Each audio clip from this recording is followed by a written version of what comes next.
Después de un año intentando probar este coche, por fin lo tengo en mis manos. El eléctrico de 4 plazas más barato. Te presento el Dacia Spring. ¿Te suena el nombre Marco Ulpio Trajano? Pues fue el emperador romano hispano, es decir, nació en España, que conquistó la Dacia, la actual Rumanía. De ahí el nombre de la marca. Todos conocemos a Dacia como la marca barata de Renault. Pues sí, lo es. Pero eso no quiere decir que sean coches malos. De hecho, cada año venden más. En 2022 casi 600.000 coches. ¿Por algo será? Pues el Sprint de rumano tiene poco. Solo el nombre de la marca, porque está hecho 100% en China. Harto de escuchar a la gente de que no sube cuestas, lo primero que hice fue irme a la carretera más empinada que conozco. Puro cuñadismo. Este coche sube las cuestas perfectamente, sin problemas. Incluso mejor que la mayoría de coches de combustión. Su aceleración es una maravilla, comparado con nuestros coches eléctricos, pero cumple. Vale que el motor es pequeño, de 33 kilovatios equivalentes a 45 caballos, pero es que es un coche muy ligero para ser eléctrico, solo pesa 1045 kilos. Este año se supone que van a sacar una versión de 48 kilovatios, pero sinceramente lo veo innecesario. Este coche no necesita tanta potencia y mucho menos más velocidad. Casualmente siempre he pensado que sería un Sandero en eléctrico, pero estaba equivocado. Es más bien como un Renault Clio, incluso más pequeño, con 3,73 metros de largo, un ancho de 1,57 m y una altura de 1,51 m. Su batalla es de 2,42 m. Para ciudad es una pasada, súper manejable y fácil de aparcar.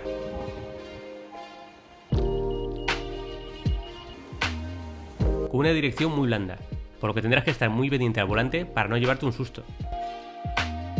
En autopista, aunque no lo creas, se comporta realmente bien. Te pones a 80 km/h en pocos segundos, y alcanzar los 125, que es su tope, tampoco te costará mucho. El Sprint es un coche para uso urbano, es decir, ciudad y tramos no muy largos de autopista. La batería es pequeña, de 27,4 kWh, pero es que es un mechero, nunca he probado un coche eléctrico que consuma tan poco. La verdad es que los de Renault son unos cracks en cuanto a eficiencia. Con el Renault Zoe pasa lo mismo, son los eléctricos que menos consumen. Y eso que este coche no es para echar cohetes en cuanto a aerodinámica. En ciudad gasta unos 9 kWh, por lo que conduciendo tranquilamente puedes hacerte hasta unos 300 km. Y en autopista, aunque no es un coche para viajar, a 100-120 puedes llegar a 200 km de autonomía. Dacia te da 8 años de garantía en la batería o hasta 120.000 km. Vamos con su interior.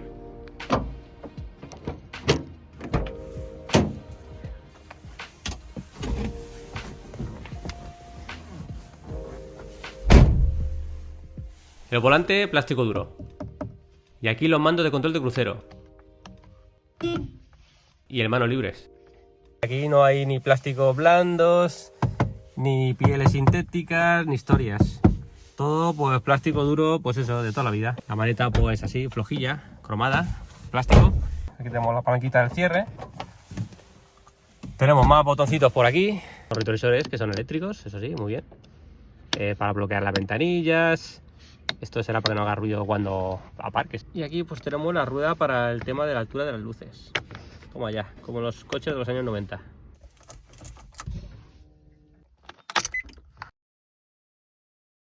El cuadro es muy simple. Esto es una especie de cuentarevoluciones. Además te indica cuándo regeneras energía. Nivel de batería, autonomía, consumo, etc.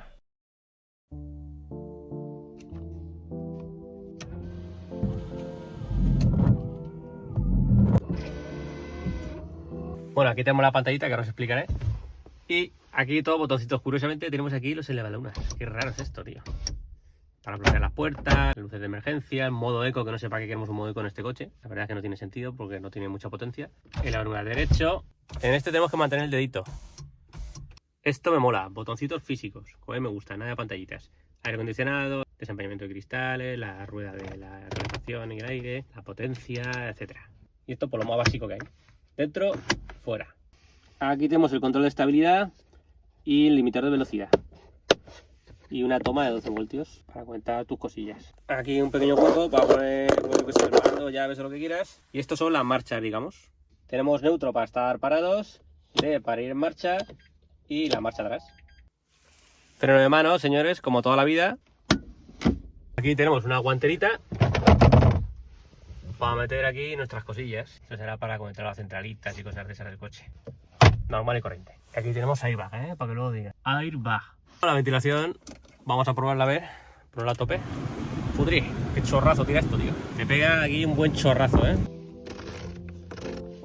Para mí este coche es como un Clio de hace 10 años. Cosa que para mí es buena. Estoy harto de coches con 1000 historias que pueden dar pie a multitud de averías. Bueno, aquí tenemos la pantalla multimedia. Que bueno, tenemos la radio típica, donde podemos cambiar aquí el volumen. El tema multimedia, pues enchufas aquí un pendrive con musiquita, pues lo escuchas ahí. El teléfono que no lo tengo conectado. El mapa, precaución, amigo conductor, que aquí debería ser un mapa, no sé por qué no me sale, sé que habrá que configurarlo con el móvil o algo. Bueno, vamos a ver lo que tenemos aquí abajo.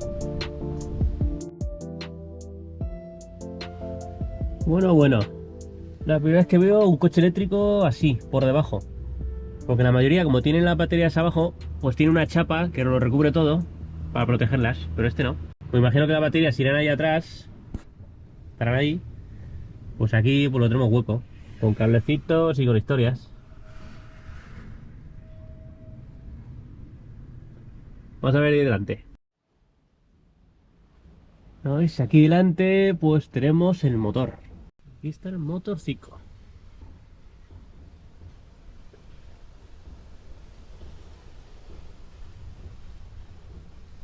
La verdad es que lo veo muy abajo. Bueno, creo que una piedra o algo, un bordillo te lo vayas a comer, pero no sé. Cualquier piedra que te salte o lo que sea, que te pegue un golpe aquí, yo le pondría una chapa, lo protegería algo. Mira, aquí lo vemos mejor.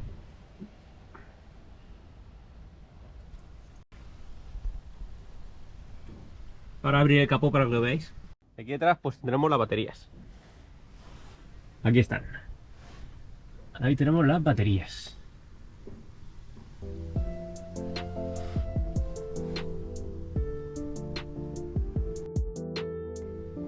Esto sí que está protegido.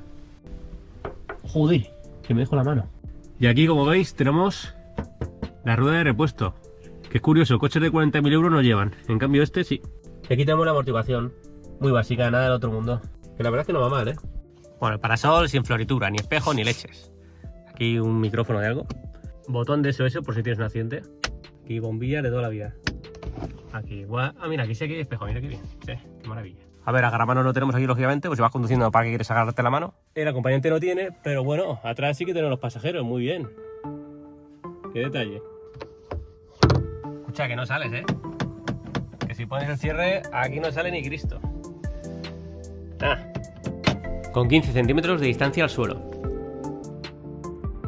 La amortiguación, pues normal y corriente, más blanda que dura. Podrás pasar por los maravillosos badenes creados por el mismísimo hijo de Satanás.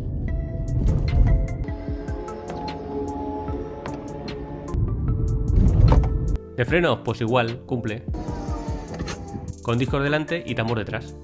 Y neumáticos 165-70 en las 4 ruedas, con llantas de 14 pulgadas. Tapacubitos. Luces delanteras LED y traseras halógenas. En cuanto a calidad de estéreo, pues bueno, todo chapa. Esto no hay más. Manetitas, antenitas de las que te roban. En cuanto a las puertas, pues a ver, ¿qué os voy a decir? Escuchad. No pesan nada, son súper ligeras. ¿Es un coche seguro? Bueno, según la Euroncap. Como extras tiene frenada de emergencia asistida ABS, limitador de velocidad, encendido de luces automático y ayuda al arranque en pendiente. Tú ponte siempre el cinturón y conduce con precaución. En cuanto a grosor de pintura, le damos el aprobado.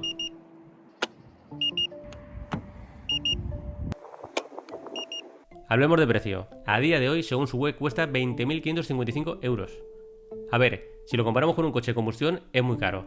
Pero si consigues la ayuda, te puede salir por unos 13.000 euros si entregas un coche para chatarrar. Por ese precio a día de hoy es una ganga, porque te vas a ahorrar una pasta en combustible. Si lo cargas por las noches, te puede salir la carga a 3 euros. Por lo que hacer 20.000 kilómetros anuales te costará unos 300 euros. Te ahorras casi 2.000 euros al año en combustible. Vamos a ver lo que hay delante.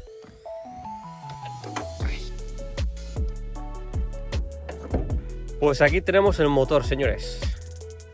Todo esto es el motor, controladoras, centralitas, etc, etc. Estos serán los fusibles. Esto es para el limpia, la batería de 12 voltios. Ya está, no hay más, aquí está todo. Para cargarlo aquí tenemos la palanquita, que yo lo hubiera puesto en un sitio más accesible, porque para un coche que tienes que cargar cada 2x3, ¡hala, qué modernidad! En casa lo puedes cargar a 6,6 kilovatios y tardarás menos de 5 horas. Si pagas 500 euros más, tendrás un extra para cargarlo hasta 30 kilovatios, con el que pasarás del 0 al 80% en apenas una hora. En cuanto al maletero, pues veis que esto ligerito. Y tenemos un maletero que no está nada mal. Aquí tenemos el cable de carga, triangulito y demás historias. Y tenemos aquí un doble fondo con, sorpresa, una rueda de repuesto, ¡qué bien! Y ahí pues una bolsita para el tema de la grúa. Esto, como siempre, lo sacas y ya no lo metes bien. Bueno, ahí lo dejamos. Coño, ahí. Esto sale fácil. Esto no tiene nada. Desde aquí echamos los asientos para adelante. Vamos, espérate, sale todo a la vez. Tengo que tirar de allí, que necesito 2 personas. Vamos para allá. Venga, desde aquí otra vez. Tiramos. Ya está. Bueno, no está mal. Mira qué bien. Pues de largo tenemos 1,50 metro y medio. Y de alto aquí más o menos 96 centímetros. 110. A ver, lógicamente una mountain bike no te va a caber. Pero la BH del Nano, vamos. Ay, qué perra. Bien, oye, pues cabe. Os decía, la BH del niño te cabe. Sin problemas.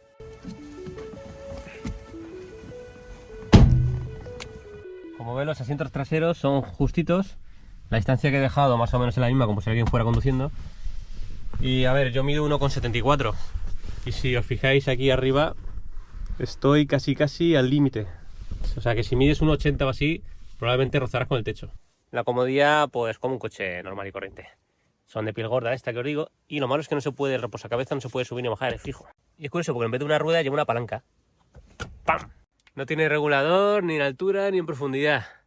Así que si eres alto, si mide más de 1,80, este coche puede que te quede un poco pequeño. ¿Para quién es el Dacia Sprint? Para quien no quiera calentarse la cabeza con los distintivos ambientales y no sea un pejigueras con los acabados del coche. Que lo quiera para moverse rápido y cómodamente por ciudad y de paso ahorrar un pastón en combustible. Si quieres comprar un Dacia Sprint, tienes que pasarte por el concesionario Renault Dacia Jape Masa de la avenida Edenia en Alicante. Allí podrás probarlo sin problemas.